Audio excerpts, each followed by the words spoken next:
হাজার বছর ধরে আমি পথ হাঁটিতেছি পৃথিবীর পথে। সিংহল সমুদ্র থেকে নিশীথের অন্ধকারে মালয় সাগরে অনেক ঘুরেছি আমি। বিম্বিসার অশোকের ধূসর জগতে সেখানে ছিলাম আমি। আরো দূর অন্ধকারে বিদর্ভ নগরে আমি ক্লান্ত প্রাণ এক, চারিদিকে জীবনের সমুদ্র সফের। আমারে দুদণ্ড শান্তি দিয়েছিল নাটোরের বনলতা সেন।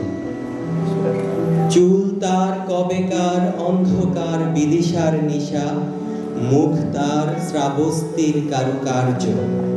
অতি দূর সমুদ্রের পর হাল ভেঙে যে নাবিক হারায়েছে দিশা, সবুজ ঘাসের দেশ যখন সে চোখে দেখে দারুচিনি দ্বীপের ভেতর, তেমনি দেখেছি তারে অন্ধকারে।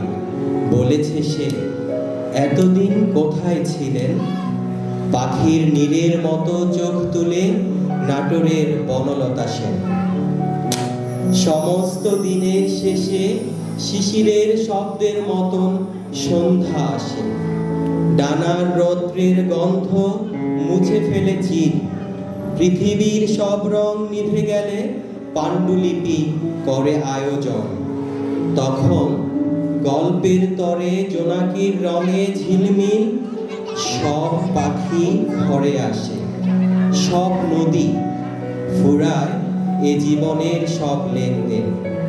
থাকে শুধু অন্ধকার মুখোমুখি বসিবার বনলতা সেন। ধন্যবাদ।